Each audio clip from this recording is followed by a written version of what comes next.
We're going to go through a bit of strapping. So you lay down your anchor at the top, so that one's just pretty loose, and that's what we're going to anchor everything down to.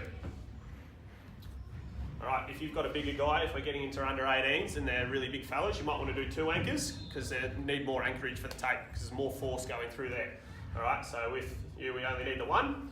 Alright, so if you look on your little thing there, now we're going to do the stirrups. So the stirrups, you're starting on the inside of the ankle and we're always pulling up to the outside. Alright, so with that one, we're coming up over that little ligament that sits underneath the bony aspect here. So we're going to pull up to the outside, try and get that down nice and flat. Keep that in neutral for me, mate. Beautiful. So we generally do a couple of those ones. Same thing, pulling up to the outside. Alright, so that basically is going to restrict that movement from happening.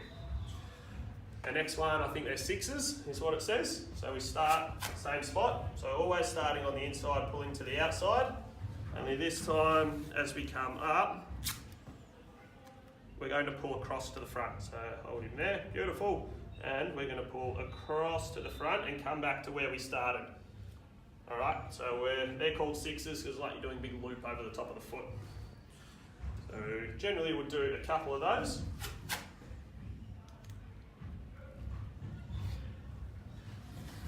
Same thing, pulling across to the inside there.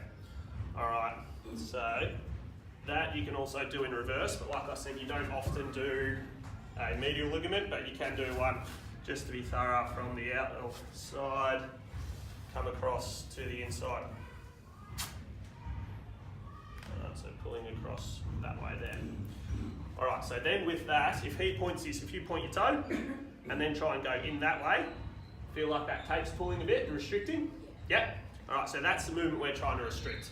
So that's a very basic ankle, but if someone comes down, lands on someone else's foot and goes over with it like that, you're just gonna have a little bit more support, okay? That is basically the ankle one done there, I think. It also says an optional heel lock. So a heel lock, you start more at the front and you wrap basically around the heel, come in and under, and then you start or finish back where you started. So that one comes across more to there. So that's cupping that heel to make sure that it can't twist and turn there as well. I don't do a heel lock for everyone. Probably more if it's someone coming back from injury. Injury prevention, you should be fine to get away with just the 6s. Someone coming back from injury, you might want to give them a heel lock as well, just for a bit of confidence even for them that they've got enough support around their ankle. So we're going to start with the anchor again. So the anchor goes around the base of the hand.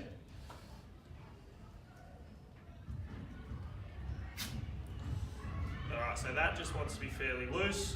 Alright, that's where we're going to start and finish all of our tape. Alright, so hold that like you got a can of Coke in your hand. Alright, hold on to that for me. Beautiful. And this is your thumb. We call it thumb tape. I don't know what it's actually called, but it's got a little bit of give to it. So thumbs, we need to be able to move them. We need to be able to grip the ball. We need to be able to do all sorts of things. So we don't want to necessarily use the rigid tape.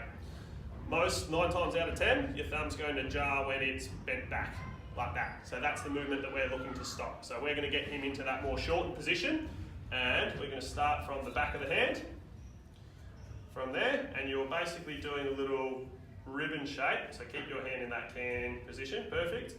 And then we're going to pull around to the front. All right, so then you can loop that around that way. And then go again. So keep holding that firm for me, mate.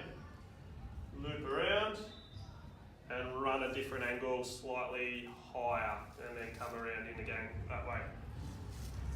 Alright, so that is basically restricting him from that thumb being bent back. We've also got support for these 2 ligaments both on the inside and the outside of the thumb here. So if it wants to bend that way, it can't do it as much. Wants to bend that way, can't do it as much either. Alright, so you're basically making a ribbon shape with that one. So then you'll cut that off. You can do that as many times as need be. You also don't want that to be too tight, because if you think about what happens if you really wind that up, it's going to end up with a purple thumb. All right, so you want to go pretty sort of loose to here, and then pull down to like a bit tighter, so a bit of pressure on there, but you don't want to wrap around here really tight because it's going to restrict blood flow through to the end of the thumb. That's something I should have mentioned. Same when you do an ankle, when you do a thumb, always just check their capillary fill at the end. So which is that they're not going purple and there's blood still flowing through there and blood coming out as well. Otherwise all the blood's going to get trapped in there and it's going to end up with purple thumb. All right, that one, so you're basically doing like a ribbon shape. Let me try to cut that off.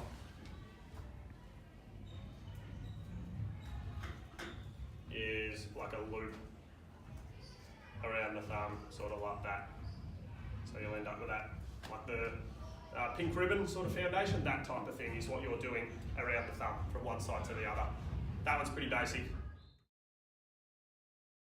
Say his thumb or his finger has bent that way and it's that ligament there that's been stressed.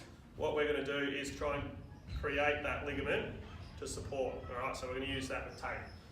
So I cut these off earlier and then I sat on them so they're all squashed of course. So we go that way, so you're making basically a crisscross shape that's going to then anchor and stop from bending that way. Alright, so you can do that a few layers. So basically that. On there, so not ideal on your shooting finger obviously. And that way. Right, so then with that, what we'll do is take those two fingers together. Okay, so it's not going to cop all of the force, it's distributing the force over more than one joint there. So to do that, if you've got someone that's smaller, you might need to rip a piece of tape in half because you want to put it in between the knuckles. Alright, so one in there and then one in there. Alright, so we've got to rip that a little bit. Skinny strips, alright, so keep those together, mate. And you're wrapping around the fleshy bit. Same thing, this doesn't want to be too tight because then you'll start to lose circulation. So just quite loose, but it's just going to stop those from spreading apart. Alright, and then doing the same up that little bit higher. So up around there. Alright, so then if you try to bend, you've got to bend both at once, so we're distributing the force over more than the one area. Alright, that was probably a bad choice of finger to choose because that one's going to be important for our shooting. But if we jar one of these ones, you'll do it together, so you'll like that.